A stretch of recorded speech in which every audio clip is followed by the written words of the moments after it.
Hello everyone, कैसे हैं आप सभी लोग का एक बार फिर आपके अपने चैनल पर स्वागत बंधन में। दोस्तों आज हम बात कर रहे हैं मध्य प्रदेश शिक्षक भर्ती। जी हाँ दोस्तों, मैं बॉटनी के 100 क्वेश्चन लेकर आया हूँ जो दोस्तों आप लोगों के लिए काफ़ी हेल्पफुल होने वाले हैं, क्योंकि दोस्तों ये किसी ना किसी एग्जाम में पूछे गए हैं, है ना। तो इसलिए ये क्वेश्चन काफ़ी हेल्पफुल हैं आप लोगों के लिए यदि आप इन क्वेश्चन को कर लेते हैं।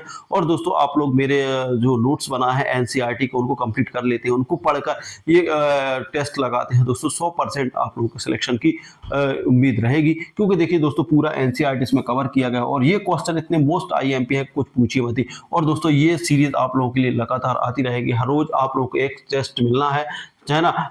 जैसे मान लीजिए हम एसएसटी की बात करेंगे तो एसएसटी में हम सारे सब्जेक्टों को, जैसे आपका क्या हुआ, इतिहास हुआ, भूगोल हुआ, राजनीति हुई, सबके एक एक 100 क्वेश्चन लेकर आएंगे। 4 टेस्ट बनेंगे। वहीं केमिस्ट्री की बात करते हैं तो केमिस्ट्री में भी लगभग 6 टेस्ट बनने वाले हैं। क्यों बनने वाले हैं? क्योंकि देखिए इनके 6 हैं। बायो में है तो बायो में भी 2 खंड हैं, फिजिक्स में भी 2 खंड है ना, और केमिस्ट्री में भी 2 खंड है। तो ऐसे करके आप लोगों को लेकर आया हूँ। ऐसे ही मैथ्स का भी लेकर आऊंगा दोस्तों। ऐसे दोस्तों बाकी जो सब्जेक्ट बताए, हिंदी इंग्लिश, सबका टेस्ट लेकर आऊँ। तो ये टेस्ट आपको लगाना बहुत जरूरी है। यदि आप लगा लेते हैं तो दोस्तों सफलता निश्चित हो जाती है। और दोस्तों जिन लोगों को अभी भी ऐसा लग रहा है कि सर अभी हमारी तैयारी ठीक नहीं है, एग्जाम आ गया है, तो देखिए दोस्तों मैं बार बार कह रहा हूं कि ये मेरा बूस्टर, देखिए क्या है दोस्तों, जो मैंने बनाया है, जो बूस्टर नोट्स बनाए हैं, क्या बनाए हैं, बूस्टर नोट्स, जो शॉर्ट नोट्स हैं, ना, पूरे फैक्ट निकाल दिए हैं, पूरे एनसीईआरटी के फैक्ट कलेक्ट करके आपके सामने रख दिए हैं। यदि आप इनको कंप्लीट कर लेते हो, मुश्किल से 5 से 6 दिन में आपकी तैयारी पूरी कंप्लीट हो जाएगी। यदि अच्छे से पढ़ेंगे आप लोग, ईमानदारी से पढ़ेंगे, तो हर सब्जेक्ट 1 या 2 दिन लगेंगे। एक दिन में एक सब्जेक्ट आप बड़े इजीली तरीके से निपटा सकते हो, है ना। तो क्या करना आपको करना यह है कि 7828657271 पर आपको व्हाट्सअप करना है ना। और उस पर लिखना है कि सर मुझे 1 लाइनर नोट्स चाहिए। साथ ही आप लोगों को 150 रुपये आपको पे भी करना है, क्योंकि देखिए दोस्तों मैंने दिन रात जग के ये नोट्स बनाए हैं, है ना। कम से कम 5 से 6 दिन की मेहनत है, तब ये नोट्स आप लोगों के तैयार हो रहे हैं। और रोज एक एक सब्जेक्ट कंप्लीट करता जा रहा हूँ, है ना। ऐसे ही आप टेस्ट सीरीज स्टार्ट कर दी है तो मुझे खुद टाइप करना पड़ता है ना, कुछ देखना पड़ता है, कुछ उसमें मिलाने पड़ते हैं, और उसके बाद ही आप लोगों के सामने लेकर आता हूं। तो दोस्तों इस तरीके से आप लोग चाहें तो बिल्कुल कर सकते हैं, क्योंकि देखिए जो लास्ट मौका है ना। आप लोगों को पता है कि 1 नंबर से सिलेक्शन हो जाता है और 1 नंबर से रुक जाता है। तो ऐसा ना हो हमें बाद में पछताना ना पड़े, इससे पहले आप लोग इस चीज को और कर लीजिए, है ना। यहाँ से ये मैं यहाँ पर आप लोगों को लिख के दे रहा हूँ कि यदि आप लोगों के मान लो 60 प्लस हो रहे हैं, तो ये आप नोट्स पढ़ लोगे, है ना, 3-4 दिन, तो लगभग आपके 15 प्लस एक्स्ट्रा होना है, 15 प्लस इसमें ऐड होना है, 15 नंबर यहाँ पर ऐड होना है। तो ये आप लोगों के लिए बड़ा ही रामबाण साबित होने वाला है। तो ये आप लोगों के लिए काफी हेल्पफुल होने वाला है। तो दोस्तों इसी के साथ हम चलते हैं वीडियो की तरफ, है ना। तो यहाँ पर हम ये 100 क्वेश्चन लगाएंगे, तो आप लोग बिल्कुल बने रहें, है ना, और बगैर स्किप किए देखें, क्योंकि मोस्ट आईएमपी है, ये सारे क्वेश्चन एनसीईआरटी बेस्ड है और प्रीवियस एग्जामों में लगातार पूछे जा रहे हैं, है ना। चाहे एमपीटेट हो, सीटेट हो, रीट हो, है ना, एडवांस जो भी एग्जाम हो उनमें भी ये क्वेश्चन पूछे, इसलिए 100 क्वेश्चन लेकर आया हूं। देखिए तो सबसे पहले हम बात करते हैं, पहला क्वेश्चन है जड़ का मुख्य कार्य क्या है। तो आप लोग को बताना है क्या है जड़ का मुख्य कार्य। देखिए प्रकाश संश्लेषण करना, जल में खनिजों का अवशोषण करना, बीज उत्पन्न करना, या फिर गैसों का आदान प्रदान करना है। तो जल्दी जल्दी आप आंसर दीजिए कि जड़ का मुख्य कार्य क्या है। दोस्तों जड़ का मुख्य कार्य क्या है, तो आप लोगों को बताना है।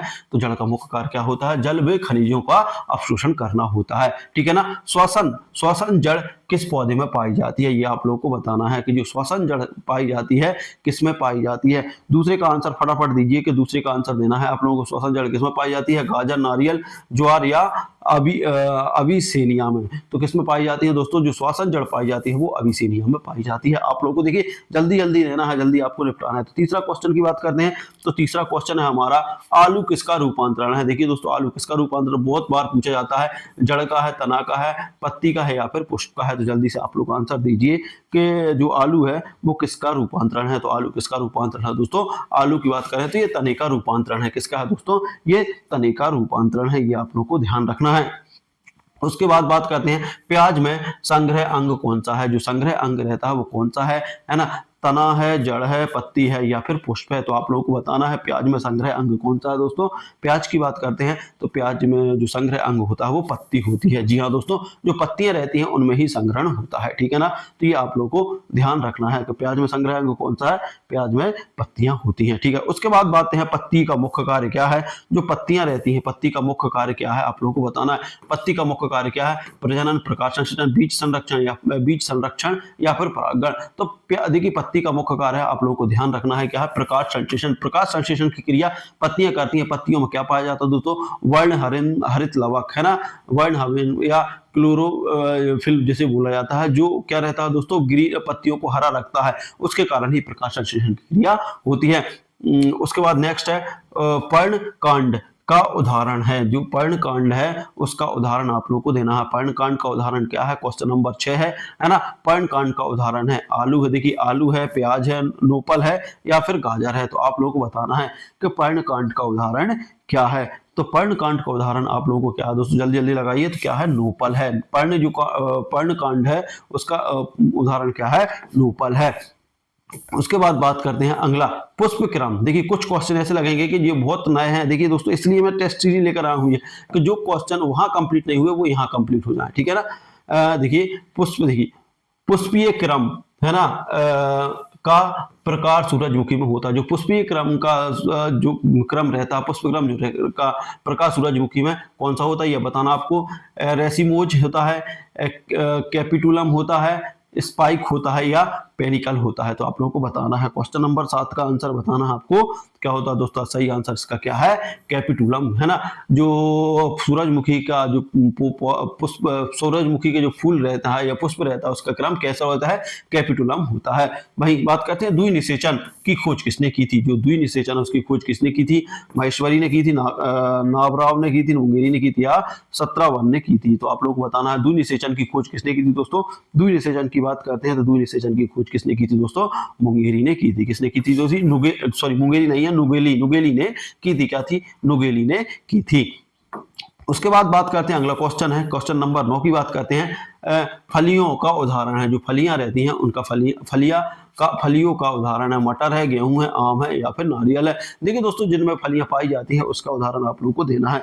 तो फलियों का उदाहरण क्या है दोस्तों, फलियों का उदाहरण है मटर। देखिए मटर है और कौन सा है, एक और है, सेम है ना। जितनों में फलियां पाई जाती हैं, सोयाबीन है ना, सोयाबीन है ना। ऐसे करके जिनमें फलियां पाई जाती हैं जो, तो वो फलियों का उदाहरण है। अब अगला नेक्स्ट क्वेश्चन है 10वां, आम फल किस प्रकार का होता है। जो आम का फल किस प्रकार का होता है, वेरी होता है, ड्रैप होता है या कैप्सूल होता है या श्रोकार्पिक होता है। तो आप लोगों को बताना है आम किस प्रकार का है दोस्तों। तो बात करते हैं आम कैसा होता है दोस्तों। आम कैसा होता है, ड्रैप, है ना। आम का फल किस प्रकार का होता है, ड्रैप का मीन्स रहता है कि इसके अंदर एक गुठली रहती है। ड्रैप का मतलब क्या रहती है, जिन फलों के अंदर गुठली रहती है वो ड्रैप उसमें आते हैं। जैसे मान लीजिए बेर, है ना, बेर भी इसी तरह का उदाहरण है, ठीक है ना। और वही बात करते हैं हम जाम, ठीक है ना। तो बेर, ठीक है ना। ये अगला क्वेश्चन हमारा क्वेश्चन नंबर है 11, है ना, सॉरी 10वां, 11वां। अब जो 11वां क्वेश्चन है वो किससे संबंधित है दोस्तों, ऊतक तंत्र एवं संरचना से, ठीक है ना। जाइलम में जल परिवहन का मुख्य तत्व है। जो जाइलम रहता है उस देखिए जाइलम में जल परिवहन का मुख्य तत्व क्या है, आप लोगों को बताना है। सीव है, ट्यूब है, वाहिका है या फिर रंध्र है। आप लोगों को बताना है कि जो जाइलम में जाइलम जो जल का परिवहन करता है वो किसके द्वारा करता है ना, किसके द्वारा करता है। दोस्तों इसमें जो वाहिकाएं रहती हैं, वाहिकाएं जो रहती हैं, वेसल्स जो रहती हैं, उनके द्वारा जाइलम जल का परिवहन करता है, ठीक है ना। द्विबीजपत्री, देखिए द्विबीजपत्री जड़ में बहिकीय बंडल किस स्थिति में होता है। जो द्विबीजपत्री जड़ रहती हैं उसमें बहिकीय बंडल किस प्रकार का रहता है, चक्राकार रहता है, विकीर्ण रहता है, बिखरी हुई रहती है, समांतर रहती है। जल्दी जल्दी आंसर दीजिए कि द्विबीजपत्री जड़ में बहिकीय बंडल किस स्थिति में रहता है, किस स्थिति में रहता है दोस्तों। तो ये आप लोगों को बताना है दोस्तों कैसा रहता है। ये रहता है चक्राकार। कैसा रहता है, चक्राकार। ये कैसा रहता है, चक्राकार रहता है। अगला क्वेश्चन है एक बीजपत्री तने में वाहिकाएं बंडल। देखिए एक बीजपत्री में बताना है आप लोगों को, एक बीजपत्री में वाहिकाएं बंडल, ठीक है ना। वाहिकाएं बंडल कैसे रहते हैं, बिखरे रहते हैं, देखिए बताना है बिखरे रहते हैं, वृत्ताकार रहते हैं, है ना, बिखरे रहते हैं, वृत्ताकार रहते हैं, या फिर द्वितीय वृद्धि करते हैं, या द्वितीयक ट्रैक्स होते हैं। तो आप लोगों को आंसर देना है इसमें एक बीजपत्री में, है ना, वाहिका किस प्रकार की रहती हैं, तो ये आप लोगों को बताना है। क्वेश्चन नंबर 13 का दोस्तों क्या है इसमें, इसकी क्या होता है, इसमें जो देखिए एक बीजपत्री तने में वाहिका मंडल कैसे रहते हैं, बिखरे रहते हैं। क्या रहते हैं दोस्तों, बिखरे रहते हैं। तो ये आप लोगों को ध्यान रखना है, कैसे रहते हैं, बिखरे रहते हैं। उसके बाद बात करता अगला, द्विबीजपत्री तने में द्वितीयक वृद्धि किसके कारण होती है। देखिए द्विबीजपत्री रहती है, उसमें जो तना रहता है उसमें द्वितीयक वृद्धि किसके कारण होती है, कार्क के द्वारा, कार्क कैब्रियम के द्वारा, है ना, वास्कुलर कैब्रियम के द्वारा, या एंडोडर्मिस के द्वारा, एंडोडर्मिस के द्वारा। ये आप लोगों को बताना है। क्वेश्चन नंबर 14 का, है ना, देखिए क्या है इसका आंसर, तो आंसर यदि हम देखें तो क्या है दोस्तों, जल्दी जल्दी आप लोगों ने लगा लिया होगा, वस्कुलर कैब्रियम, जो वस्कुलर कैब्रियम है उसके द्वारा ही द्विबीजपत्री तने में द्वितीयक वृद्धि होती है। अब अगला क्वेश्चन कहते हैं, पत्ती में जल का बाहर निकलना किस प्रक्रिया से होता है। देखिए पत्ती में जल का बाहर निकलना, जो जल रहता है दोस्तों उसका बाहर निकलना, है ना, किस प्रक्रिया से होता है, तो आप लोगों को बताना है। प्रकाश संश्लेषण में, बाष्पोत्सर्जन में, परासरण में, या विकिरण में। तो जो पत्तियों में जल का बाहर निकलना, कहते हैं ना कि ये इसके ओस की बूंदे, आपका भी सुबह सुबह जब खेत पे जाओगे दोस्तों, जब सुबह सुबह आप खेत पर जाओगे तो जो गेहूं या और भी फसलें रहती हैं जो मिट्टी में उगती हैं, उनकी पत्तियों पर कुछ जल की बूंदें ढक जाती हैं। तो किस कारण से होता है, इसकी आप लोगों को आंसर देना है। तो जल्दी जल्दी लगाइए, क्या है इसका आंसर आप लोग, तो क्या है इसका सही आंसर, जल्दी से लगाइए। तो बाष्पोत्सर्जन, जो बाष्पोत्सर्जन होता है उसके कारण ही पत्तियों पे जल बाहर निकलता है। यह प्रक्रिया बाष्पोत्सर्जन के द्वारा होती है, ठीक है ना। अगला क्वेश्चन है हमारा, प्रकाश संश्लेषण में श्वसन, है ना, प्रकाश संश्लेषण में श्वसन है। इससे क्वेश्चन आने वाला क्वेश्चन नंबर 16, प्रकाश संश्लेषण में किस वर्णक की मुख्य भूमिका होती है। तो ये आप लोग बता ही सकते हैं, कैरोटीन की, जैतोफिल की, क्लोरोफिल की, या फिर एंथोसाइनिन की किसकी होती है दोस्तों, तो आप लोगों को बताना है ना, किसकी भूमिका सर्वाधिक रहती है। तो क्वेश्चन क्या है, क्वेश्चन नंबर 16, प्रकाश संश्लेषण में किस वर्णक की भूमिका सबसे अधिक होती है। तो जल्दी जल्दी आप लोग लगा दीजिए, है ना, क्योंकि लास्ट टाइम चल रहा क्लोरोफिल। देखिए क्लोरोफिल की भूमिका बहुत ही महत्वपूर्ण होती है। चक्रीय फोटासफोरिलेशन में कौन सा उत्पाद नहीं बनता। जो चक्रीय फोटासफोरिलेशन है उसमें कौन सा उत्पाद नहीं बनता, एटीपी नहीं बनता, एनडीपीएच बनता है, ऑक्सीजन बनता है, बी और सी दोनों। कौन सा नहीं बनता ये आपको बताना है ना, कौन सा नहीं बनता ये जल्दी से आप लोगों को बताना है। तो जल्दी बता दीजिए, चक्रीय जो फोटासफोरिलेशन में कौन सा उत्पाद नहीं बनता। तो देखिए ना तो इसमें एटीपी बनता है और ना ही NADPH बनता है। तो इसमें क्या है, सिर्फ ऑक्सीजन तो बनता है। तो क्या है दोस्तों, बी और सी, सॉरी एटीपी तो बनता है ना, एटीपी तो उसमें बनता है, क्या होता है, एटीपी बनता है ना, और इसमें क्या नहीं बनता, NADPH नहीं बनता और ऑक्सीजन, है ना। तो ये दोनों नहीं बनते, बी और सी नहीं बनते। इसका सही आंसर क्या है, बी और सी इसमें नहीं बनते। उसके बाद क्वेश्चन नंबर 18 की बात करते हैं। देखिए क्वेश्चन नंबर 18 है ना, पादपों का श्वसन मुख्यतः किस कोशिका में होता है। जो पादप रहते हैं दोस्तों उनका श्वसन मुख्यतः किस कोशिका में होता है, क्लोरोप्लास्ट में, माइटोकॉन्ड्रिया में, गल्जिका में, या राइजोसोम को। जो पादपों का श्वसन मुख्यतः किस कोशिका अंग में होता है, कोशिका अंग में होता है। तो ये आप लोगों को बताना है क्वेश्चन नंबर 18 का, है ना। तो देखिए जो पादपों का कोशिका अंग रहता है उसका श्वसन माइटोकॉन्ड्रिया में होता है। कहाँ होता है दोस्तों, माइटोकॉन्ड्रिया में इसका श्वसन होता है। देखिए प्रकाशीय श्वसन किस पौधे में अधिक होता है। जो प्रकाशीय श्वसन है किस पौधे में अधिक होता है ना, प्रकाशीय पौधे किस पौधे में अधिक होता है, C3 में, C4 में, है ना, कैम में, या परजीवी में। तो आप लोगों को बताना है कि किस में अधिक होता है, C3 में होता है, C4 में होता है ना, कैम में होता है, या फिर परजीवी में होता है। तो किस में अधिक होता है, जल्दी जल्दी बताइए आप लोग। जो प्रकाशीय श्वसन है ना, फोटोस्पिरेशन किस में सबसे अधिक होता है। तो दोस्तों यदि हम बात करें तो देखिए C3, C4, CM, तो परजीवी, तो इनमें से आप लोगों को बताना है कि किस में सबसे अधिक होता है। तो सबसे अधिक किस में होता है दोस्तों, तो सबसे अधिक की बात करते हैं हम तो C3। देखिए जो C3 रहते हैं, है ना, उनमें सबसे अधिक होता है, ठीक है ना। तो देखिए ऐसे क्वेश्चन आने वाले हैं आप लोगों को, ठीक है ना। इसलिए ये टेस्ट सीरीज मोस्ट आईएमपी आप लोग प्रकाश संश्लेषण में उत्पादित ऊर्जा किस रूप में संग्रहित होती है, ठीक है ना। जो प्रकाश संश्लेषण में हमें उत्पादित ऊर्जा मिलती है वो किस रूप में संचित होती है, ग्लूकोज में, एटीपी में, प्रोटीन में, विटामिन में। तो आप लोगों को बताना है किस रूप में ये ऊर्जा संचित होती है, ठीक है ना दोस्तों। जल्दी जल्दी आप लोग आंसर बताइए। देखिए हमने देखा प्रकाश संश्लेषण में उत्पादित ऊर्जा किस रूप में संग्रहित होती है दोस्तों, तो ग्लूकोज में। किसमें होती है, ग्लूकोज में संग्रहित होती है, ठीक है ना। इसके बाद अब अगले क्वेश्चन आए हमें वृद्धि और विकास से आए हैं दोस्तों। किससे आए हैं, वृद्धि और विकास से, है ना।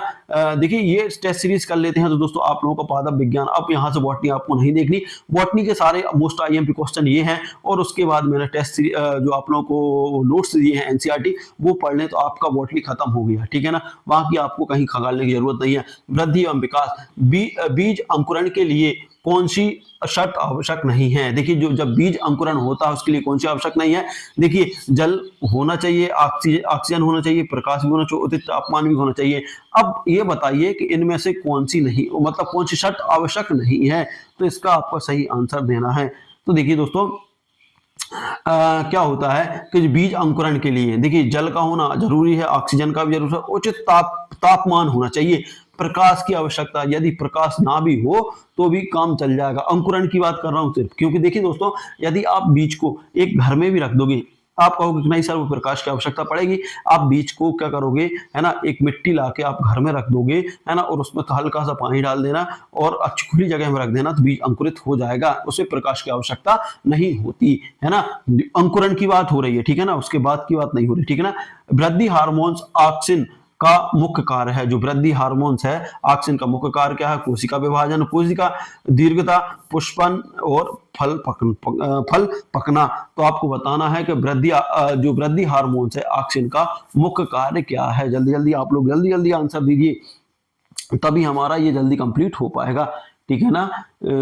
तो क्या है इसका सही आंसर आप लोगों को देना है। तो इसका जो वृद्धि हार्मोन्स ऑक्सिन का मुख्य कार्य क्या है दोस्तों, तो कोशिका दीर्घता, जो कोशिका दीर्घता रहती है ये इसका मुख्य कार्य होता है, कोशिका दीर्घता इसका मुख्य कार्य है ना। अगला क्वेश्चन है हमारा जिब्रेलिन हार्मोन्स का कार्य क्या है। देखिए जो जिब्रेलिन हार्मोन्स है वो क्या करते हैं, बौनेपन को रोकता है, फसल पकाता है, पुष्पन रोकता है, या फिर बीज सुप्त अवस्था, ठीक है ना। तो जिब्रेलिन का बताना, देखिए ये सारे नोट्स जो हमने नोट्स हैं उसमें सारी चीजें क्लियर हैं दोस्तों, सारे ये क्वेश्चन टॉपिक्स हैं और सारे टॉपिक आप लोगों ने पढ़े हैं। तो ये क्या करता है, जिब्रेलिन बौनेपन को रोकता है। देखिए दोस्तों फसल को बढ़ाने के लिए यदि फसल की आकार छोटा रह जाए तो जिब्रेलिन का प्रयोग किया जाता है, जिब्रेलिन का प्रयोग किया जाता है, ठीक है ना। अब उसके बाद बात करते हैं अगला क्वेश्चन, साइटोकिनिन हार्मोन्स का कार्य, जो साइटोकिनिन हार्मोन्स रहता है उसका कार्य क्या है, कोशिका विभाजन, कोशिका दीर्घता, बीज अंकुरण रोकना या पर्णपात। तो आप लोगों को बताना है साइटोकिनिन हार्मोन्स का मुख्य कार्य क्या है, आप लोगों को जल्दी जल्दी आंसर देना है ना। तो इसका मुख्य कार्य क्या है दोस्तों, कोशिका विभाजन। जो साइटोकिनिन रहता है उसका मुख्य कार्य होता है कोशिकाओं का विभाजन करना, कोशिकाओं का विभाजन करना। देखिए इथिलीन हार्मोन्स का मुख्य कार्य, अब क्वेश्चन आ गया इथिलीन हार्मोन्स का मुख्य कार्य क्या है, कोशिका विभाजन, फल पकाना, तना वृद्धि या परागण। मोस्ट आईएमपी क्वेश्चन है ये क्वेश्चन, बार बार जब मैंने पढ़ाया था तब आप लोगों से कहा था कि ये क्वेश्चन आ जाएगा, है ना। तो क्या है दोस्तों इसका सही आंसर फल पकाना। फल पकाने के लिए जो कृत्रिम विधि से फल पकाए जाते हैं उसमें इथिलीन का प्रयोग बहुत ज्यादा किया जाता है। अब आते हैं लैंगिक प्रजनन, लैंगिक प्रजनन से क्वेश्चन आने वाले हैं आप लोगों के लिए, है ना। अब बात करते हैं अगला क्वेश्चन, देखिए परागकण कहाँ बनते हैं, जो परागकण रहते हैं परागकण कहाँ बनते हैं, वर्तिकाग्र में, बीजांड में, परागकोश में या बीजावरण में। तो आप लोगों को सही जल्दी जल्दी से आंसर देना है ना। क्या कहाँ बनते हैं दोस्तों, तो कहाँ बनते हैं दोस्तों, परागकोश में, परागकोश में बनते हैं, है ना दोस्तों। परागकण कहाँ बनते हैं दोस्तों, परागकोश में बनते हैं, ये आप लोग को ध्यान रखना है, पास है पराग, पास है, ठीक है ना। अब उसके बाद अगला क्वेश्चन है क्वेश्चन नंबर 27 की बात करते हैं। देखिए अंडप, है ना, किसके अंदर स्थित होता है, जो अंडप रहता है किसके अंदर रहता है, अंडाशय, वर्तिकाग्र, परागकोश या फिर बीज पत्र। तो आप लोगों को बताना है अंडप, अंडप किसके अंदर रहेगा दोस्तों, अंडप की बात करते हैं तो अंडप दोस्तों कहीं कहाँ रहेगा दोस्तों, अंडप रहेगा अंडाशय। बताया भी था कि आ से अंडप, आ से अंडाशय, तो आंसर क्या हो जाएगा आपका ए नंबर वाला हो जाएगा। क्वेश्चन नंबर 28 की बात करते हैं, परागगण की प्रकृति प्राकृतिक विधि किसमें होती है? देखिए परागण की प्रकृति विधि किसमें होती है? जो परागण रहता है उसकी प्रकृति विधि किसमें होती है? देखिए पवन में, जल में, कीट में, सभी में। तो परागण की प्राकृतिक विधि किसमें होती है? आप लोगों को बताना है आंसर। 28वीं का आंसर क्या होगा? जल्दी जल्दी बताइए आप लोग। तो देखिए वो परागण की प्राकृतिक जो विधि रहती है वो पवन में भी होती है, जल में भी होती है और कीट में भी होती है। आंसर क्या हो जाएगा? उपरोक्त सभी हो जाएगा, उपरोक्त सभी हो जाएगा। बीज के अंदर भ्रूणपोष कब बनता है? जब देखिए बीज के अंदर जो बीज रहता है उसके अंदर भ्रूणपोष कब बनता है? एंड एंडोस्पर्म कब बनता है? द्विनिषेचन के बाद, निषेचन के पहले, अंकुरण के समय या फल के बाद, ठीक ना? तो आपको बताना है बीज के अंदर भ्रूणपोष कब बनता है? बीज के अंदर भ्रूणपोष कब बनता है? जल्दी जल्दी आप लोग आंसर दीजिए, जिसका सही आंसर क्या है? द्विनिषेचन के बाद। देखिए द्विनिषेचन के बाद बीज के अंदर भ्रूणपोष बनता है, तो ये आप लोगों के सही करेक्ट आंसर है। उसके बाद बात करते हैं बीज किससे बनता है। अब बात करते हैं बीज किससे बनता है दोस्तों? अंडाशय से, अंडक से, वर्तिकाग्र से या फिर परागकण से। तो जल्दी बताइए बीज किससे बनता है, क्योंकि लास्ट दिन है। अब आप लोगों की तैयारी कंप्लीट हो गई है, इसके बाद आप लोगों के पास ज्यादा टाइम नहीं है ना दोस्तों। कहाँ बनता है बीज? तो दोस्तों कहाँ बनता है बीज? किसमें बनता है? तो दोस्तों अंडक में। देखिए अंडक जहां रहता है उसमें बीज बनता है ना। और अंडाशय में क्या होता है दोस्तों? निषेचन की क्रिया होती है ना। अब बात करते हैं फसल उत्पादन एवं संरक्षण। फसल उत्पादन एवं संरक्षण की बात होगी यहाँ पर। देखिए भारत का प्रमुख खरीफ फसल है। देखिए खरीफ फसल है ना, जो कब बोया जाता है दोस्तों? जो बरसात के टाइम बोया जाता है, मतलब जून से जुलाई में बोया जाता है। तो गेहूं नहीं बोया जाता, धान बोई जाती है, जौ और चना। देखिए जौ, चना और गेहूं ये का अक्टूबर नवंबर में बोए जाते हैं, जबकि ये कब बोई जाती है? धान ये बोई जाती है दोस्तों जून से जुलाई अगस्त में बोई जाती है। तो ये खरीफ की फसल क्या हो जाएगी? सही आंसर क्या हो जाएगा आप लोगों का? धान हो जाएगा। मृदा की अम्लता को कम करने के लिए क्या मिलाया जाता है? ठीक है ना, मिलाया जाता है। आप लोग ध्यान रखना कि जो मृदा है उसकी अम्लता को कम करने के लिए क्या मिलाया जाता है? उसमें चूना मिलाया जाता है, गंधक मिलाया, जैविक खाद या राख मिलाई जाती है। देखिए अम्लता, यदि मान लीजिए मिट्टी में अम्लता है तो उसको कम करने के लिए क्या मिलाया जाता है? आप लोगों को बताना है। क्या मिलाया जाता है दोस्तों? चूना मिलाया जाता है ना। चूना क्या होता है? क्षार होता है, जिसको क्या करता है? जो जब क्षार अम्ल में मिलता है दोस्तों तो उसकी अम्लता कम कर देता है, ठीक है ना, उसे उदासीन करने की कोशिश करता है, ठीक है। अगला क्वेश्चन है हमारा दलदली। देखिए अगला क्वेश्चन है हमारा, दलदली पौधों की जड़ों में कौन सी जीवाणु पाई जाती है? जो जलजड़ी जो दलदल में दलहनी पौधों की जड़ों में कौन से जीवाणु पाए जाते हैं? तो आपको बताना है ना। साइनोबैक्टीरिया पाया जाता है, राइजोबियम पाया जाता है, ई कोलाई पाया जाता है या साल्मोनेला पाया जाता है। तो जल्दी जल्दी आप लोग बताएं, है ना। जो दलहनी पौधे रहते हैं उनके बीजों की, उनके जड़ों में, है ना, दलहनी पौधों की जड़ों में कौन सा वो पाया जाता है? तो क्या पाया जाता है दोस्तों? राइजोबियम पाया जाता है। अब उसके बाद अगला क्वेश्चन हमारा क्वेश्चन नंबर 34। हरित क्रांति के जनक कौन थे दोस्तों? डॉक्टर वाटसन थे, डॉक्टर बोरलॉग थे, डॉक्टर हरगोविंद खुराना था, ये स्वामीनाथन थे। तो आप लोगों को बताना, ये क्वेश्चन तो आप लोग दे सकते हैं आंसर, ये तो काफी दिनों से हम पढ़ते आ रहे हैं, है ना दोस्तों। तो क्या थे दोस्तों? हरित क्रांति के जनक कौन थे दोस्तों? हरित क्रांति के जनक कौन थे दोस्तों? बोरलॉग, है ना। सॉरी, हरित क्रांति के जनक कौन थे दोस्तों? बोरलॉग थे, है ना। हरित क्रांति के जनक कौन थे दोस्तों? बोरलॉग थे।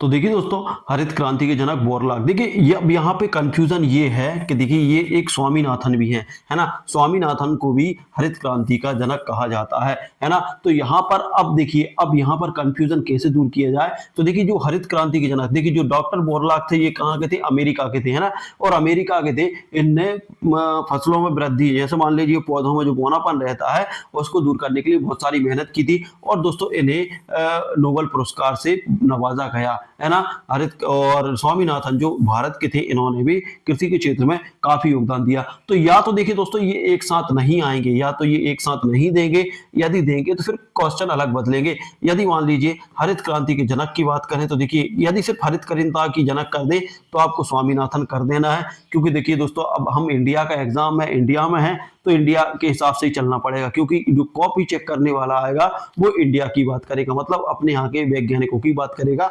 तो डॉक्टर स्वामीनाथन, जबकि डॉक्टर बोरलाग ने भी हरित क्रांति के लिए बहुत कुछ किया और इन्हें भी हरित क्रांति के जनक माना जाता है और इनको हरित क्रांति का पिता कहा जाता है, हरित क्रांति का पितामह कहा जाता है डॉक्टर बोरलाग को। तो आप लोगों को थोड़ा सा ध्यान रखना है, यदि ये दोनों आ जाए तो फिर थोड़ा कंफ्यूजन की स्थिति बन सकती है, तो उस टाइम आप स्वामीनाथन ही लगाएं, डॉक्टर बोरलाग ना लगाएं, क्योंकि डॉक्टर बोरलाग को बोरलाग को भी हरित क्रांति के जनक माना जाता है। तो प्लीज आप लोग कंफ्यूजन ना पैदा करें, ठीक है ना। उसके बाद अगला क्वेश्चन है हमारा, देखिए अगला क्वेश्चन है आईपीएम का अर्थ क्या है। देखिए आईपीएम का अर्थ क्या आप लोग को बताना है। जो क्वेश्चन नंबर 35 है, आईपीएम का अर्थ क्या आप लोग को बताना है। इंटीग्रेटेड प्लांट मैनेजमेंट, है ना, इंटीग्रेटेड पेस्ट मैनेजमेंट, है ना, इंडियन प्लांट मेथड और इंटरनेशनल पेस्ट मिशन। तो आप लोगों को बताना है कि भैया इसका क्या है। अब आप लोग बता सकते हैं, आप लोगों का एग्जाम है, ठीक है ना। तो इसका क्या है, आईपीएम का क्या है, का अर्थ क्या है दोस्तों, क्या है दोस्तों, देखिए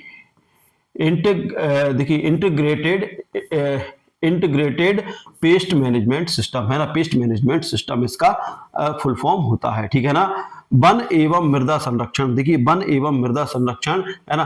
थोड़ा आप लोग मैच कर लेना, इसको एक बार और कंफर्म कर लेना, क्योंकि देखिए मुझे भी ये थोड़ा कंफ्यूजन सा लग रहा है।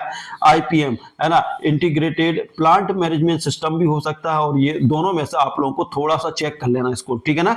तो जो हो आप लोग कर ले, मेरे हिसाब से ये होना चाहिए, बाकी आप लोग चेक कर ले, ठीक है। वन एवं मृदा संरक्षण, वन एवं मृदा संरक्षण से बात करते हैं। वनों की कटाई से सबसे बड़ी समस्या होती है, जो वन रहते हैं उसकी कटाई सबसे बड़ी समस्या क्या होती है, मृदा अपरदन बिल्कुल होता है, प्रकाश संश्लेषण भी दिक्कत आती है, परागकण भी होता है, श्वसन भी, है ना, इन सभी समस्याओं की होती है। लेकिन सबसे ज्यादा समस्या क्या होती है वो आप लोगों को बताना है कि मृदा की कटाई से सबसे बड़ी समस्या क्या होती है। तो देखिए वनों की कटाई से सबसे बड़ी समस्या होती है मृदा का कटाव, मतलब मृदा अपरदन सबसे बड़ी समस्या है, ठीक है ना। मृदा अपरदन सबसे बड़ी समस्या, तो आंसर क्या हो जाएगा, मृदा अपरदन। उसके बाद क्वेश्चन नंबर 37 की बात करते हैं। मृदा का जल धारण क्षमता सबसे अधिक होती है, ठीक है ना। जो मृदा रहती है मतलब कौन सी मृदा है जिसकी जल धारण क्षमता सबसे अधिक होती है, आपको बताना है। बलुई मिट्टी, दोमट मिट्टी, काली मिट्टी और चिकनी मिट्टी। तो आप लोग जल्दी जल्दी आंसर बताइए कि कौन सी मिट्टी है जिसमें जल धारण करने की क्षमता सबसे अधिक होती है ना। सबसे अधिक किसकी होती है दोस्तों, तो जो आप लोगों की क्या रहती है दोस्तों, चिकनी मिट्टी रहती है ना दोस्तों। जो आप लोगों की चिकनी मिट्टी रहती है ना दोस्तों, जो चिकनी मिट्टी रहती है उसकी क्या होती है, जल धारण करने की क्षमता सबसे अधिक रहती है, क्योंकि दोस्तों इससे पानी सूख नहीं पाता, चिपका रहता है, ठीक है ना। तो आंसर यह है आपका चिकनी मिट्टी। जल संरक्षण की सर्वश्रेष्ठ विधि, जो जल संरक्षण है उसकी सर्वश्रेष्ठ विधि क्या है, अधिक सिंचाई, है ना, वर्षा जल, है ना, और वर्षा जल संचय, ट्यूबवेल, नहर। तो जल संरक्षण की सर्वश्रेष्ठ विधि आप लोगों को बताना है कि जल संरक्षण की सर्वश्रेष्ठ विधि है अधिक सिंचाई। देखिए जल संरक्षण की सर्वश्रेष्ठ विधि क्या है, अधिक सिंचाई तो है नहीं है भैया, है ना। वर्षा जल संचय बिल्कुल है, ट्यूबवेल भी नहीं है, नहर भी नहीं है। तो जल यदि संचय करना है, बचाना की बात हो रही है दोस्तों, जल संरक्षण की बात हो रही है, तो आंसर क्या हो जाएगा आप लोगों का, बी हो जाएगा, 38 का बी, वर्षा जल का संचय, ठीक है ना। उसके बाद अगला क्वेश्चन है हमारा, ये क्वेश्चन तो आप लोग लगा सकते हो बड़े इजी तरीके से। मृदा अपरदन को रोकने के लिए सर्वोत्तम विधि। देखिए जो मृदा अपरदन है उसको रोकने के लिए सर्वोत्तम विधि क्या है, अधिक जुताई, वनीकरण, सिंचाई या उर्वरक डालना। तो क्या दोस्तों, मृदा अपरदन को रोकना, कटाव को रोकना, तो क्या करेंगे हम, वनीकरण, मतलब वन लगाएंगे दोस्तों, पेड़ लगाएंगे, ठीक है ना। क्या करेंगे हम, पेड़ लगाएंगे, ठीक है ना। अगला क्वेश्चन है 40वां क्वेश्चन, बात करते हैं सलाई। देखिए क्या है, सलाई, सगौन, साल किस वर्ग में आते हैं, है ना। जो सलाई है, सगौन है ना, सलाई, सगौन, साल किस वर्ग में आते हैं, शासकीय पौधे, है ना, औषधि पौधे, कठोर लकड़ी वाले वृक्ष या झाड़ियां। तो आप लोगों को आंसर देना है किस उसमें आते हैं। तो जल्दी जल्दी आंसर दीजिए फटाफट, क्योंकि देखिए दोस्तों लास्ट टाइम चल रहा है, तो अब तो आंसर फटाफट ही आना चाहिए, ठीक है ना। तो जल्दी जल्दी आप लोग आंसर दें कि किस उसमें आते हैं, है ना। क्वेश्चन नंबर 40 का जल्दी आंसर दें आप लोग। तो देखिए दोस्तों ये किसमें आएंगे दोस्तों, ये कठोर लकड़ी वाले वृक्ष हैं। क्या है, कठोर लकड़ी वाले वृक्ष हैं, इनसे फर्नीचर का निर्माण किया जाता है। तो आप लोग बड़े इसी तरीके से आपको देखकर ही इसका आंसर लगा सकते हैं, ठीक है ना। उसके बाद बात करते हैं देखिए क्वेश्चन को आप लोग समझते भी जाएं, इसलिए मैं थोड़ा टाइम ले रहा हूं कि आप लोग समझते जाएं, क्योंकि क्वेश्चन मैं जल्दी जल्दी करवा दूंगा, आपको कुछ भी समझ में नहीं आएगा, बार बार रिपीट करके देखना पड़ेगा, इसलिए क्वेश्चन को खुद भी पढ़ें, है ना। घरेलू कचरे में पुनर्चक्रण की विधि, जो घरेलू कचरा रहता है उसमें पुनर्चक्रण की विधि क्या होता है? वर्मी कंपोस्टिंग, दहन, भूमि भराव या फिर समुद्र में डालना। तो आपको बताना है घरेलू कचरे के पुनर्चक्रण की विधि, जो घरेलू कचरा है उसके पुनर्चक्रण की विधि क्या है? तो ये आप लोगों को पता होगा कि वर्मी कंपोस्ट क्या है दोस्तों। वर्मी कंपोस्ट जिसको नाडेप बोला जाता है, गांव गांव में पहले बना था, चला था, है ना, डीपीआई के थ्रू एक नाडेप मिलता था, तो जिसमें पूरा कचरा एक वो बना देते, ईंटों का एक छोटा सा चेंबर बना देते, उसमें डालते थे, फिर उसमें ही दोस्तों क्या होता था, खाद का वहां पे थोड़े थोड़े कीड़े पड़ जाते थे और उसको सड़ा के फिर उसको एक खाद बना देते थे, ठीक है ना, जिसको वर्मी कंपोस्ट कहते हैं। हानिकारक रसायनों का निपटान किया जाता है किसमें? समुद्र में डालकर, सुरक्षित लैंडफिल द्वारा, जल में घोलकर या खुले में छोड़कर। देखिए हानिकारक रसायनों का निपटान कैसे किया जाता है, तो ये आप लोग भी बता सकते हैं, बड़े इजी तरीके से बता सकते हैं कैसे कर सकते हैं, है ना। क्या करते हैं इसको, क्या करेंगे, सुरक्षित लैंडफिल द्वारा। देखिए सुरक्षित लैंडफिल द्वारा जो है हानिकारक जो रसायन रहते हैं गड्ढा खोदकर जमीन में डाल देते हैं, जिससे क्या रहेगा, ज्यादा नीचे गड्ढे में डाल दोगे तो कुछ दिनों में ये वो खत्म कर देता है, ठीक है ना। तो सुरक्षित लैंडफिल द्वारा इसको किया जाता है। क्वेश्चन नंबर 43 की बात करते हैं। बायोगैस का मुख्य घटक है, जो बायोगैस है उसका मुख्य घटक है दोस्तों, हमने हाइड्रोकार्बन में पढ़ा था इसको, है ना, ध्यान रख लेना। कार्बन डाइऑक्साइड है, CH4 मतलब मीथेन है ना, हाइड्रोजन है या फिर नाइट्रोजन है। तो आप लोग को बताना है बायोगैस का मुख्य घटक, अभी पढ़ा है, इसके पहले जो वीडियो डाला है उसमें भी पढ़ा था हमने। तो देखिए बायोगैस का मुख्य घटक क्या है? मीथेन होता है। जितने भी ज्वलनशील हैं उनमें मुख्य घटक मीथेन होता है, जैसे पेट्रोलियम में भी मीथेन, पेट्रोल में भी मीथेन, है ना, कार्बन उसमें गैस में भी, बायोगैस में भी मुख्य घटक क्या होता है? मीथेन होता है, क्योंकि ये ज्वलनशील होता है। स्वच्छ भारत अभियान कब प्रारंभ हुआ? जो स्वच्छ भारत अभियान है दोस्तों वो कब प्रारंभ हुआ? तो आप लोगों को आंसर देना, स्वच्छ भारत अभियान कब प्रारंभ हुआ? 2012 में हुआ, 2014 में हुआ, 2016 में, 2018 में। अभी का क्वेश्चन बिल्कुल पूछा जा सकता है कि ये स्वच्छ भारत अभियान जल्दी जल्दी आप लोग बताइए कि कब हुआ? बहुत ज्यादा स्वच्छ हुआ था, महात्मा गांधी 2 अक्टूबर को ये मनाया जाता है। तो कब हुआ था दोस्तों? 2 अक्टूबर 2014 से, 2 अक्टूबर 2014 से स्वच्छ भारत अभियान प्रारंभ हुआ, ठीक है ना। उसके बाद अगला क्वेश्चन 45, रेड्यूस, है ना, रियूस, है ना, रिसाइकिल। देखिए रेड्यूस, रियूस, रिसाइकिल किससे संबंधित है? बताना आपको। पर्यावरण संरक्षण, स्वास्थ्य, शिक्षा, कृषि। तो जल्दी जल्दी बताइए। रिड्यूस, है ना, रियूस और रिसाइकिल ये किसके हैं दोस्तों? आप लोग बता सकते हैं किससे है दोस्तों? पर्यावरण संरक्षण से। क्या है दोस्तों इसका सही आंसर क्या है?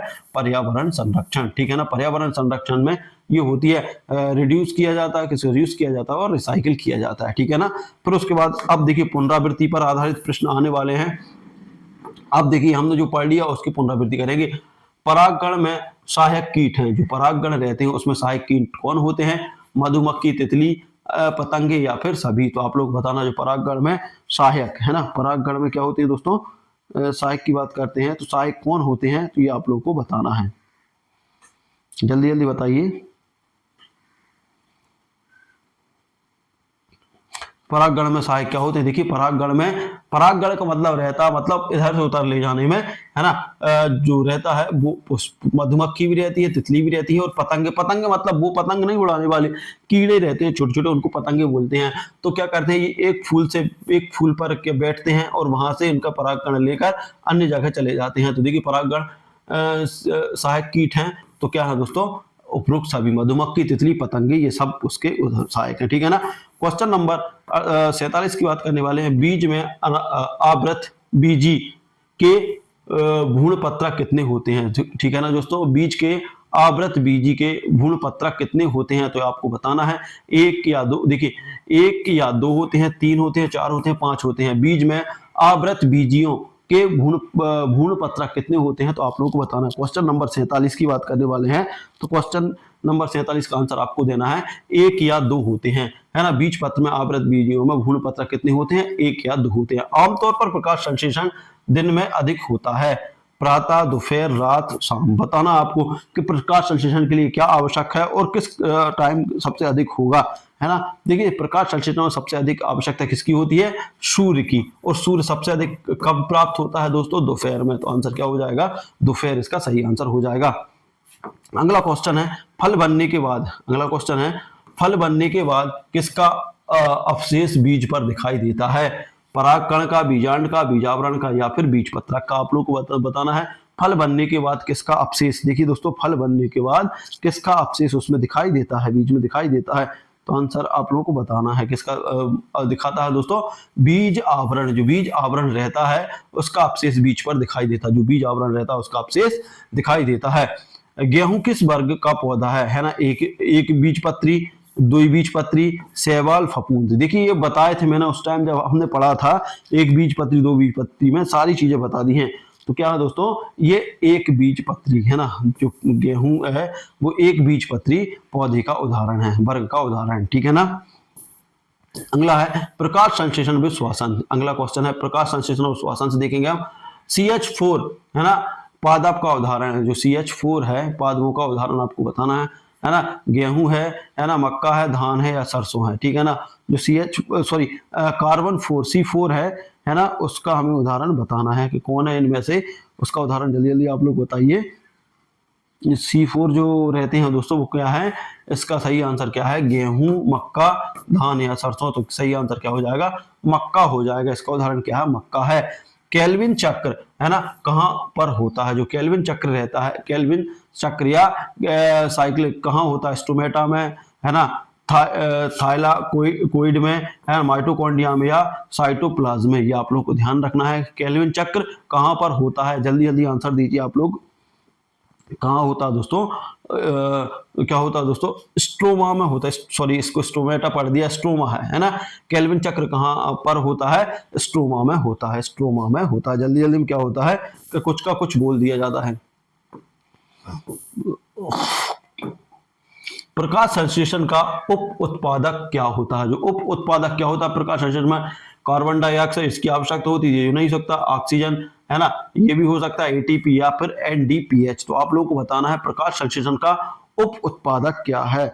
तो उप उत्पादक क्या है प्रकाश संश्लेषण का, आप लोगों को बताना है। तो देखिए मेन उत्पादक तो क्या होता है, ग्लूकोज, क्या होता है दोस्तों, ग्लूकोज होता है, C6H12O6।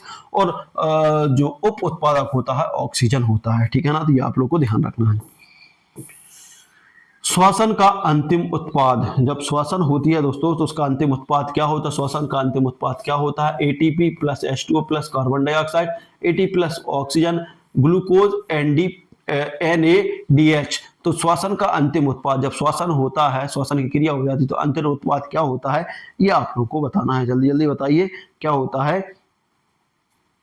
तो क्या होता है दोस्तों, ATP होता है, उसमें H2O भी होता है, जल भी होता है, और कार्बन डाइऑक्साइड भी होती है। ये तीनों चीजें होती हैं, ये आप लोगों को ध्यान रखना है।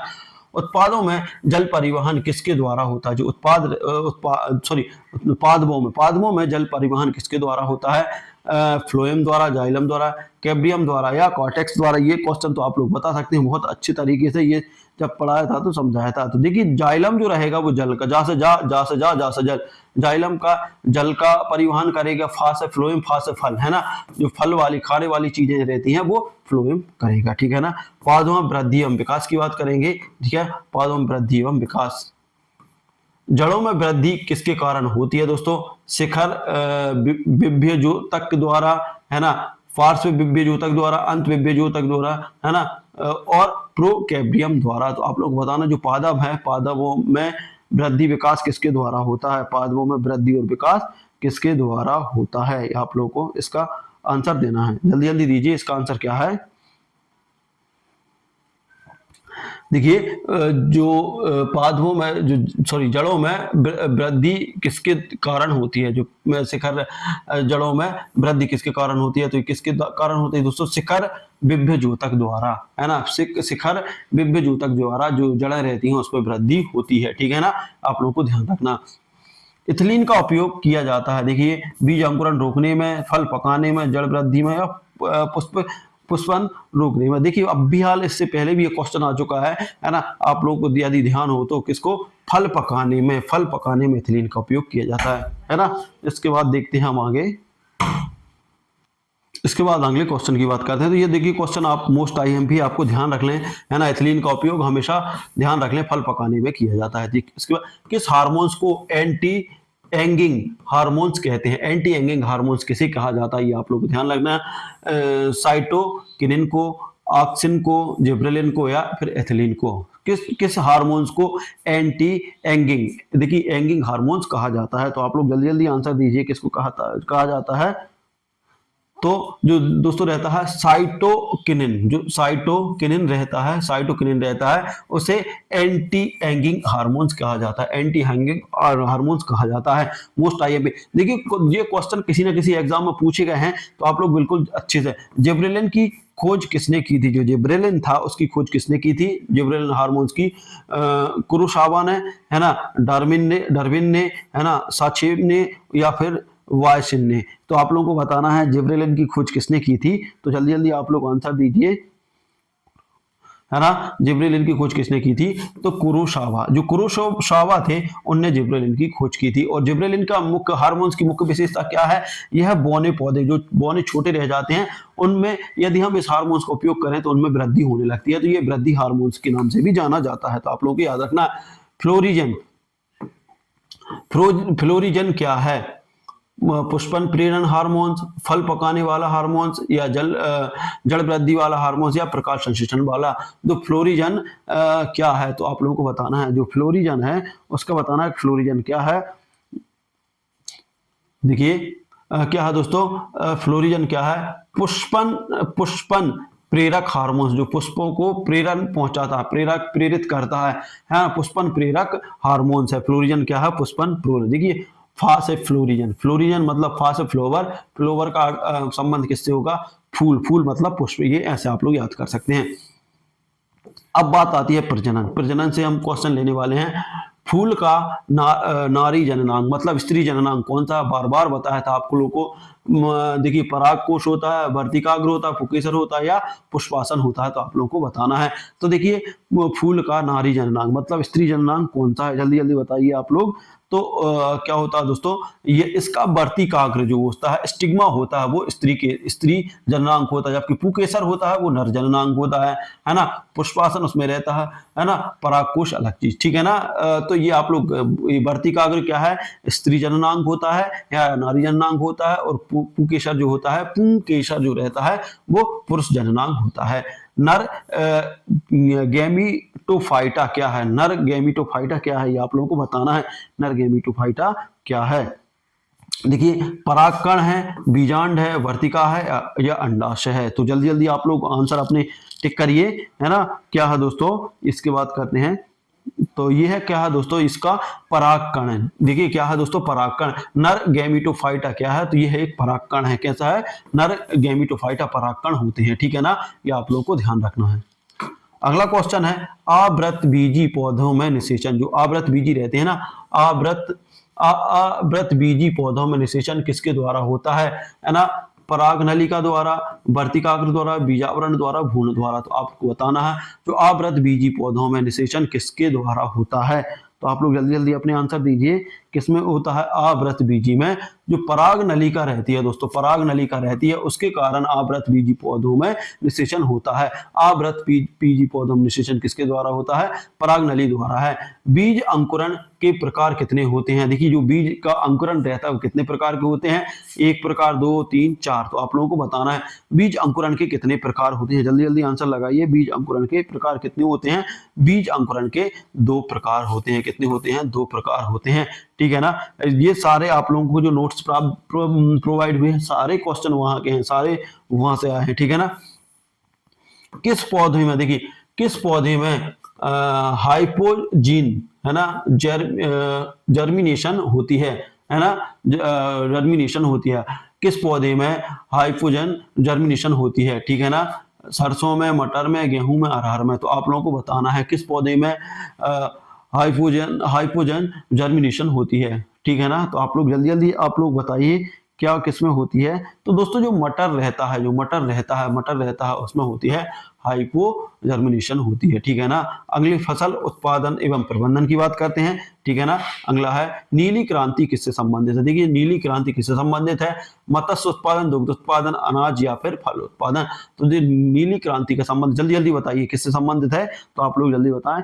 नीली क्रांति का संबंध किससे है दोस्तों? नीली क्रांति का संबंध होता है दोस्तों मत्स्य उत्पादन, है ना। वहीं श्वेत क्रांति का संबंध किससे होता है? श्वेत क्रांति को होता है दुग्ध उत्पादन से, है ना। वहीं हरित क्रांति का संबंध क्या होता है? अनाज उत्पादन या फसल उत्पादन से, है ना। तो ऐसे आप लोग याद रखिए। अगला क्वेश्चन है श्वेत क्रांति किससे संबंधित? तो ये दुग्ध उत्पादन आप लोग लगा ही दोगे। उसके बाद हरित क्रांति का संबंध देखते हैं। हरित क्रांति का संबंध किससे है दोस्तों? खाद्यान्न उत्पादन से, मत्स्य उत्पादन, फल उत्पादन से, तिलहन उत्पादन से। कौन सा दोस्तों? खाद्यान्न उत्पादन से। कृषि में देखिए, कृषि में नाइट्रोजन स्थिरीकरण करने वाला जीवाणु, देखिए जो कृषि रहती है उसमें नाइट्रोजन स्थिरीकरण करने वाला जीवाणु का नाम आप लोगों को बताना है। क्वेश्चन नंबर 69 का बताना है। देखिए एनेवेगा क्या है? एनेवेना, है ना। पेनिसिलियम, है ना। एस्परजिलस और म्यूकर। तो देखिए दोस्तों इसका सही आंसर आप लोगों को बताना है कि कृषि में नाइट्रोजन स्थिरीकरण करने वाला जीवाणु, जो नाइट्रोजन स्थिरीकरण करता है उस जीवाणु का आप लोगों को नाम बताना है। क्या है दोस्तों? उस जीवाणु का नाम क्या है? एनेवेना जो है वो क्या करता है? नाइट्रोजन स्थिरीकरण का कार्य करता है। कौन सा जीवाणु? एनेवेना जो जीवाणु है वो स्थिरीकरण का कार्य करता है, ठीक है ना। इसके बाद बात करते हैं जुताई का मुख्य उद्देश्य। देखिए जुताई का मुख्य उद्देश्य क्या होता है? जो जुताई रहती है, बीज बोना, भूमि को नरम बनाना, खरपतवार उगाना या फिर जल भराव करना। तो देखिए दोस्तों जब भूमि का जो मुख्य कार्य क्या होता है, आप लोग किसी से जुड़े हैं तो बताइए, है ना। जब भूमि की जुताई की जाती है तो उसका मुख्य उद्देश्य क्या रहता है? क्या होना चाहिए उसका उद्देश्य? भूमि को नरम बनाना। देखिए भूमि जब नरम हो जाएगी तो उसमें अंकुरण आराम से हो जाएगा। जब बीज उसके अंदर डालेंगे तो बीज बड़े इजीली तरीके से बाहर निकल आएगा। मृदा एवं जल संरक्षण की बात करते हैं, है ना। क्वेश्चन नंबर 71 की बात करेंगे।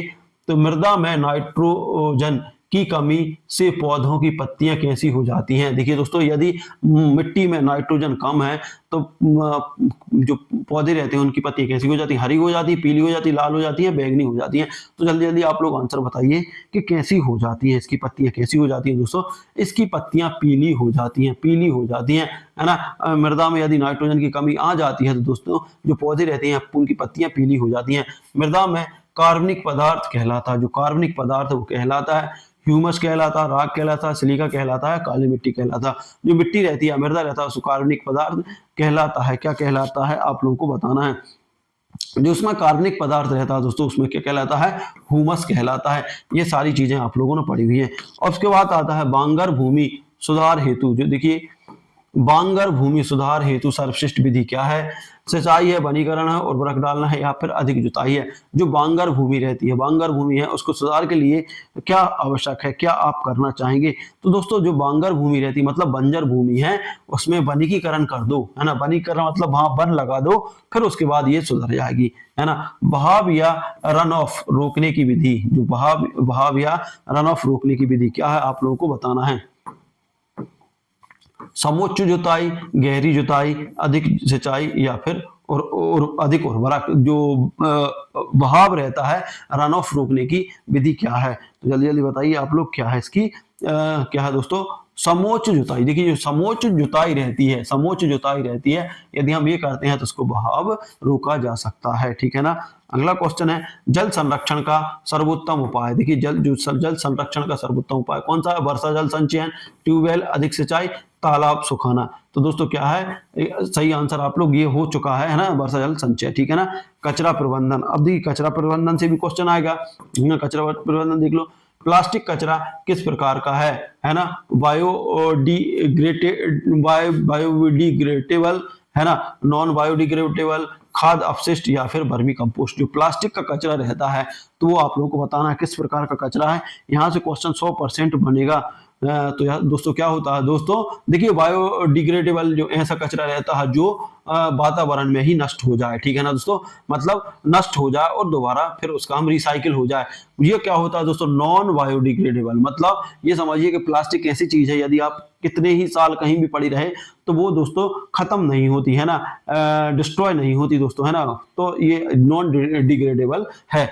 बायोगैस संयंत्र किस सिद्धांत पर काम करता है, मोस्ट आईएमपी, वायवीय अपघटन, अवायवीय घटन, प्रकाश संश्लेषण या परासरण परासरण के द्वारा, ठीक है ना, तो ये बताना है जो बायोगैस संयंत्र है वो किस पर काम करता है। तो किस पर काम करता है दोस्तों, अवयवीय अपघटन, जो अवयवीय अपघटन रहता है उसके आधार पर भी बायोगैस संयंत्र काम कार्य करता है, ठीक है ना। शहरी कचरे के निपटान, देखिए जो है शहरी कचरे के निपटान की प्रमुख समस्या, है ना, जो शहरी कचरा रहता है उसके निपटान की प्रमुख समस्या क्या है, अधिक वर्षा, भूमि की कमी, धूप की कमी या ठंड की कमी। जो शहरी कचरे के निपटान की प्रमुख समस्या क्या होती है दोस्तों, ये आप लोग बता सकते हैं क्या होते हैं। देखिए सबसे ज्यादा रहता है भूमि की कमी, देखिए भूमि शहर में बहुत कम होती है, इसलिए इसका आंसर क्या हो जाएगा, भूमि की कमी के कारण ही जो शहरी कचरे का निपटान नहीं किया जा सकता। 3R प्रिंसिपल का सही क्रम क्या है, जो 3R प्रिंसिपल का सिद्धांत अब भी हाल हमने देखा था, रिसाइकल, रिड्यूस, रिस्यूज, है ना, रिस्यूज, फिर उसके बाद रिड्यूस, रिस्यूज, रिसाइकिल, है ना, रिस्यूज, रिसाइकिल, रिड्यूस, रिड्यूस, रिसाइकिल, रिस्यूज। देखिए अब भी हमने देखा था, पहले हम रिड्यूस करेंगे, फिर उसके बाद रिस्यूज करेंगे, फिर रिसाइकिल करेंगे। सही आंसर क्या हो जाएगा, option number B, option number B इसका सही आंसर है। क्वेश्चन नंबर 80, बर्मी कंपोस्ट किसके द्वारा की जा सॉरी बर्मी कंपोस्टिंग, है ना, कंपोस्टिंग किसके द्वारा की जाती है, जीवाणुओं द्वारा, फफूंदी द्वारा, केंचुआ द्वारा या मच्छर द्वारा। तो ये आंसर तो आप लोग दे सकते हैं कि बर्मी कंपोस्टिंग किसके द्वारा की जाती है, तो जल्दी जल्दी आंसर दीजिए।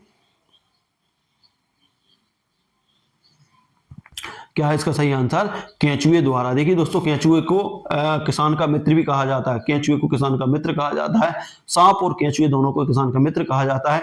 क्यों, केंचुआ क्या करता है, केंचुआ दोस्तों जो मिट्टी रहती है उसकी उर्वरक क्षमता बढ़ाता है, क्या करता है, मिट्टी को खाता है ना, फिर उसके बाद उसको निकाल देता है जिससे उसकी उर्वरक क्षमता बढ़ जाती है। वहीं सांप क्या करता है दोस्तों, जो हमारी फसलों में कीड़े लग जाते हैं या फिर जो चूहे लग जाते हैं उनको खाने का कार्य करता है, इसलिए किसान को का मित्र सांप और केंचुए दोनों को कहा जाता है, ठीक है ना, ये ध्यान रखना। आम का बीज किस प्रकार का है ना, तो आपको बताना है आम का बीज किस प्रकार का है, ठीक है ना, बताओ जरा।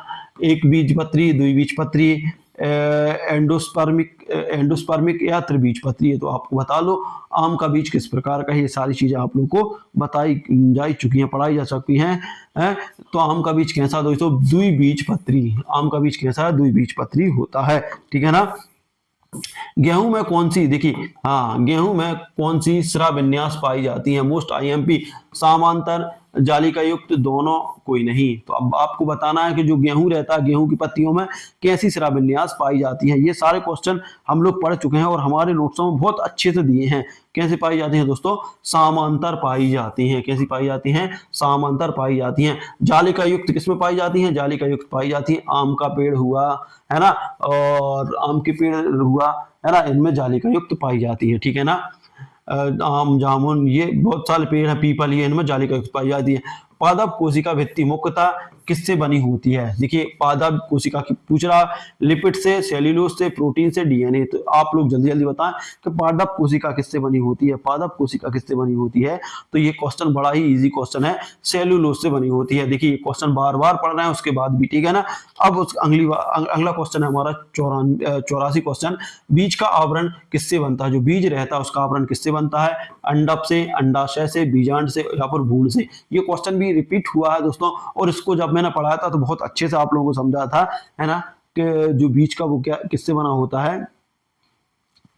तो क्या होता है दोस्तों, जो बीजांड रहता है, देखिए बीज का आवरण किससे बना रहता है, बीजांड से। ये कहा था बा से बीज, बा से बीजांड, तो बी से याद रख लेना, है ना, बा से बीज, बा से बीजांड। तो बीज का आवरण किससे बना होता है, तो बीजांड से बना रहता है। गेहूं का पुष्पक्रम, है ना, स्पाइक होता है, रेसिम होता है ना, कैपिटुलम होता है या स्पेडिक्स होता है। तो आप लोग को बताना है जो गेहूं का पुष्पक्रम रहता है, जो गेहूं का पुष्पक्रम रहता है वो किस प्रकार का होता है, ये आपको बताना है। कैसा होता है दोस्तों, आप लोगों को बताना है। तो स्पाइक होता है इसका, गेहूं का पुष्पक्रम कैसा होता है, स्पाइक होता है, ठीक है ना। जड़ों में परासरण द्वारा जल का अपशोषण किससे होता है। देखिए जो जड़ें रहती हैं उसमें परासरण द्वारा जल का अपशोषण जब किससे होता है, ठीक है ना। मतलब रूट शेयर से, एंडोडर्मिस से, पेरिसाइकिल से या कॉर्टेक्स से। तो ये आप लोग बता सकते हैं। देखिए इसमें सिर्फ नाम चेंज किया है, बाकी क्वेश्चन वही का वही है ना। तो आप लोग बिल्कुल इजी तरीके से बता सकते हैं। रो से, जो रो रहते हैं रूट हेयर रहते हैं, है ना, उससे क्या होता है दोस्तों, जड़ों को परासरण जो रहता है, जड़ों में परासरण द्वारा जल का अवशोषण किया जाता है, ठीक है ना। C4 पादपों में पहला स्थिर उत्पाद क्या है। C4 पादपों में पहला स्थिर उत्पाद क्या है दोस्तों, पायरुविक अम्ल, OOA मतलब ऑक्सलेटिक एसिड, है ना, PGA या फिर PEP। तो आपको बताना है C4 पादपों में पहला स्थिर उत्पाद क्या है। C4 कार्ब में क्या है, पहला स्थिर उत्पाद क्या है दोस्तों। तो इसका सही आंसर क्या है, देखिए ऑक्सलेटिक एसिड, है ना, इसको पढ़ लेना और प्रोनाउंसिएशन, ठीक है, ऑक्सलेटिक एसिड, ठीक है ना। अगला क्वेश्चन है, द्विनिषेचन के समय कौन सा नाभिक अंडाणु से मिलता है। देखिए जो द्विनिषेचन के समय कौन सा नाभिक अंडाणु से मिलता है। जेनरेटिव स्पर्म, है ना, पोलम या एंडीपोलड, है ना। जब द्विनिषेचन होता है कौन सा नाभिक अंडाणु से मिलता है। तो आप लोगों को बताना जब निषेचन का, जब ये देखिए जब हमने वो बताया था दोस्तों, तो ये सारी चीजें बताई थी। जो स्पर्म रहता है, जो पुरुष का स्पर्म रहता है, वो किससे मिलता है दोस्तों, अंडाणु से मिलता है, ठीक है ना। और उसके बाद जाइगोट का निर्माण होता है। क्या होता है उसके बाद, जाइगोट का निर्माण होता है, ठीक है। प्रकाश संश्लेषण की दर किस रंग की रोशनी में सर्वाधिक होती है। ये मोस्ट IMP है, प्रकाश संश्लेषण का, है ना, हरी रंग की, लाल रंग की, नीली रंग की या पीली रंग की। तो ये आप लोग बड़े इजी थे। प्रकाश संश्लेषण की दर किस रंग की रोशनी में सर्वाधिक होती है। तो ये क्वेश्चन बार बार पूछा जाता है ना, और आप लोगों से को याद भी होना चाहिए। जो प्रकाश संश्लेषण की दर किस रंग की रोशनी में सर्वाधिक होता है, तो जो लाल रंग की रोशनी रहती है दोस्तों, लाल रंग की रोशनी रहती है उसमें सबसे अधिक होता है ना। हरी पत्तियों से कंफ्यूज मत हो जाना, पत्तियां हरी रहती है नहीं तो हरी लगा, तो लाल रंग की रोशनी में सबसे अधिक होता है प्रकाश संश्लेषण। कार्बोहाइड्रेट का मुख्य भंडार रूप पादपों में, है ना, जो कार्बोहाइड्रेट का मुख्य भंडारण रूप पादपों में, है ना, पादपों में है, किसमें है, पादपों में, ग्लाइकोजन में है, स्टार्च में है, प्रोटीन में या फिर लिपिड में। बताना है कार्बोहाइड्रेट का मुख्य भंडारण रूप पादपों में है, मतलब कौन से पादप में सबसे अधिक कार्बोहाइड्रेट है। तो ये आप लोगों को बताना है। क्वेश्चन नंबर तो देखिए दोस्तों, जो स्टार्च रहता है उसमें कार्बोहाइड्रेट मुख्य बहुत अधिक मात्रा में पाया जाता है, ठीक है ना। स्टार्च किसमें अधिक पाया जाता है, कार्बोहाइड्रेट में। तो आप लोग ध्यान रखें। उसके बाद अगला क्वेश्चन है, पत्तियों में गैसों का आदान प्रदान कहाँ होता है ना। भर्तिका में, रंध्र में, जालिका में या फिर फ्लोएम में। देखिए जाइलम का काम है जल का परिवहन करना, फ्लोएम का काम है पोषक तत्वों का, भर्तिका काग्र का काम अलग है दोस्तों, निषेचन की क्रिया करना, और रंध्र का काम रहता है श्वसन क्रिया का आदान प्रदान करना, पत्तियों में गैसों का आदान प्रदान करना। बीज के अंदर भ्रूण का संरक्षण किससे होता है। जो बीज है के अंदर भ्रूण का संरक्षण किसके द्वारा होता है, एंडोस्पर्म द्वारा, बीजावरण द्वारा, टेस्टोस्टेरोन द्वारा, बीज पत्रक द्वारा। तो ये क्वेश्चन भी बहुत अच्छे तरीके से समझाया था, आप लोगों को समझ में आया होगा। देखिए जो बीज आवरण रहता है दोस्तों, बीज आवरण जो रहता है ना, बीज के अंदर भ्रूण का संरक्षण बीज आवरण द्वारा होता है, ठीक है ना। अगला क्वेश्चन नंबर 93 है, तने का प्राथमिक कार्य क्या है। जो तना है दोस्तों उसका प्राथमिक कार्य क्या है, ये आप लोगों को बताना है। पुष्प निर्माण करना, प्रकाश संश्लेषण, है ना, पत्तियों एवं फूलों को सहारा देना या बीज आवरण। देखिए ये क्वेश्चन जब हमने पढ़ा था तो आप लोग बड़े इजी तरीके से बता सकते हो कि पत्तियों और फलों का सहारा देना, जो तना का मुख्य कार्य रहता है वो पत्तियों और दोस्तों क्या है, पत्तियों और फूल फलों को सहारा देना होता है। तने का मुख्य कार्य क्या रहता है, पत्तियों और फूल फलों को सहारा देना होता है। वही बात करते हैं, पौधों की वृद्धि का मापन किसमें किया जाता है, ठीक है ना। या आप बता सकते हैं ऊंचाई में, भार में, रेडियोधर्मी कार्बन में, दोनों ए और बी दोनों में, ठीक है ना, रेडियोधर्मी कार्बन से। तो देखिए जो जब वृद्धि की बात होती है तो देखिए ऊंचाई भी नापी जाती है और उसका भार भी नापा जाता है ना, दोनों चीजें नापी जाती हैं। तो ये और बी दोनों हो जाएगा। रेडियोधर्मी कार्बन अलग चीज है। रेडियोधर्मी कार्बन से दोस्तों मानव के अवशेषों का पता लगाया जाता है, ठीक है ना, तो ये आप लोग ध्यान रख लें। तो दोनों का भार होती है। अगला क्वेश्चन है हमारा, गैस विनिमय के लिए पादप की जड़ में कौन सी संरचना पाई जाती है। देखिए जो गैस विनिमय मतलब गैसों का आदान प्रदान करने के लिए पादपों की जड़ों में कौन सी पाई जाती है, लेटिसल, रंध्र, एंडोडर्मिस या फिर पेरिसाइकिल। तो बताना है गैस विनिमय के लिए पादपों की जड़ में कौन सी संरचना पाई। जड़ की बात हो रही है दोस्तों, कंफ्यूज मत होना, है ना, जड़ की बात हो रही है तो जड़ में क्या होना, जड़ की बात हो रही तो क्या पाई जाती है दोस्तों। देखिए रंध्र पत्तियों में रहता है, इससे कंफ्यूज बिल्कुल नहीं होना। लैंडी क्या हो, लेटिसल, जो लेटिसल रहती है वो गैस विनिमय के लिए जड़ों में, है ना, जड़ों में एक संरचना पाई जाती है लेटिसल, है ना, क्या होती है, लेटिसल नाम की संरचना जो जड़ों में पाई जाती है, जिसके द्वारा गैसों का आदान प्रदान हो जाना। देखिए रंध्र से कंफ्यूज बिल्कुल ना हो, ठीक है ना। अगला क्वेश्चन है, फूल का पुकेसर क्या कहलाता है, स्टिग्मा, एथर, स्टेनमा या ओवरी। तो देखिए जो फूल का पुकेसर जो पुरुष जननांग रहता है उसका बताना, पुरुष जननांग क्या कहलाता है दोस्तों, तो क्या कहलाता है, स्टिग्मा। इसको इनको इंग्लिश में भी याद रखना है ना, स्टिग्मा, ठीक है ना, ये आप रखना है, ठीक है ना। अनाज के बीज में खाद भाग कौन सा है, जो अनाज का बीज है उसमें खाद भाग क्या, भ्रूण है, बीजावरण है, एंडोस्पर्म है या फिर पेरिस्पर्म है। तो ये आप लोगों को ध्यान रखना है। अनाज के बीज में जो खाने वाला भाग कौन सा है दोस्तों, जो इसका एंडोस्पर्म रहता है हम उसको खाते हैं, जो अनाज रहता है उसका कौन सा खाते हैं दोस्तों, एंडोस्पर्म खाते हैं, ठीक है ना। 98, कैम पौधे का उदाहरण है, CAM कैम पौधे का उदाहरण है। मक्का है, गेहूं है, अनानास है या फिर धान है। कैम पौधे का उदाहरण जल्दी जल्दी बताना आप लोगों को, कैम पौधे का उदाहरण क्या है। जो कैम पौधा है दोस्तों उसका उदाहरण है अनानास, जो अनानास होता है वो कैम पौधे का उदाहरण है, ठीक है ना। पादप हार्मोन्स खोज में डार्विन ने योगदान दिया था, जो पादप हार्मोन्स की खोज की थी उसमें डार्विन का योगदान क्या था, जिब्रेलिन का, ऑक्सिन का, साइटोकिनिन का या एथिलीन का। तो आप लोगों को बताना है कि जो पादप हार्मोन्स की खोज में डार्विन ने कौन सा योगदान दिया था, क्या दिया था, तो उनने दिया था दोस्तों ऑक्सिन। देखिए जो ऑक्सिन रहता है उसका योगदान दिया था, ठीक है ना, ऑक्सिन। जिब्रेलिन क्या है दोस्तों, एक ऐसा हार्मोन है जो पौधों में वृद्धि करने में सहायक होता है। एथिलीन क्या है, फल पकाने में सहायक होता है, ठीक है ना। आखिरी क्वेश्चन है हमारा, अंकुरित बीज में ऊर्जा का स्रोत क्या है। जो अंकुरित बीज रहता है उसमें ऊर्जा का स्रोत क्या है, कार्बोहाइड्रेट, प्रोटीन, वसा या फिर विटामिन। दो अंकुरित बीज में ऊर्जा का स्रोत क्या है, ये बार बार देखिए डॉक्टरों के पास जाओ तो सलाह देते हैं कि अंकुरित बीज खाइए, है ना, तो उसमें क्या होता है दोस्तों, अंकुरित उसमें वसा होता है ना, अंकुरित बीज में ऊर्जा का मुख्य स्रोत वसा होता है। तो दोस्तों इस तरीके से ये 100 क्वेश्चन कंप्लीट कर लिए हैं। ये क्वेश्चन किसी ना किसी एग्जाम में पूछे गए हैं दोस्तों, इसलिए ये मॉडिफाई थे, है ना, कईयों के नाम चेंज किए थे, कहीं का कुछ चेंज किया, तो बिल्कुल कंफ्यूज नहीं होना। और ये आप 100 क्वेश्चन लगा लेते हैं तो हो सकता है कि यही के 100 क्वेश्चन आपके एग्जाम में फंस जाए। तो 100 हम जूलॉजी के लगा चुके हैं और ये 100 क्वेश्चन हो गए बॉटनी के। अब इसके बाद हम फिजिक्स केमिस्ट्री पर आएंगे, तो 2 पार्ट्स बनेंगे, 2 रहेंगे केमिस्ट्री के 100 और 2 फिजिक्स के रहेंगे, है ना। इस तरीके से हमारी बायो साइंस खत्म हो जाएगी। फिर उसके बाद आते हैं हम सोशल साइंस पर, तो सोशल साइंस के भी हम ऐसे 3 आपके आने वाले हैं। इस तरीके से आप लोगों को 7 यदि कर लेंगे तो 50 नंबर आप लोगों के यहाँ पक्के हो जाए। और दोस्तों यदि आप लोगों के लिए फिर भी बात कर रहा हूँ कि अभी भी तैयारी में कोई दिक्कत है ना, अभी भी ऐसा लग रहा है कि तैयारी में हमें कॉन्फिडेंस नहीं है, तो आप बिल्कुल अभी 782865 पर जाकर नोट्स के लिए आप कर सकते हैं और वहां से आप नोट्स खरीद सकते हैं, है ना। व्हाट्सअप करना है और वहां पर आपको बोलना है कि 1 लाइनर मोस्ट IMP नोट्स चाहिए, है ना, तो आपको 150 रुपये पेड करना है, ठीक है ना। आज संडे है, बिल्कुल आप कर दीजिए, है ना, यदि लेना है तो, क्योंकि एक एक नंबर आपके लिए बहुत कीमती है। सारे नोट्स 1 लाइनर में दिए हैं दोस्तों, जिन लोगों ने ले लिए हैं उनका सिलेबस खत्म हो गया और दोस्तों वो रिवीजन कर रहे हैं, वो उसका सीधा फर्क उन्हें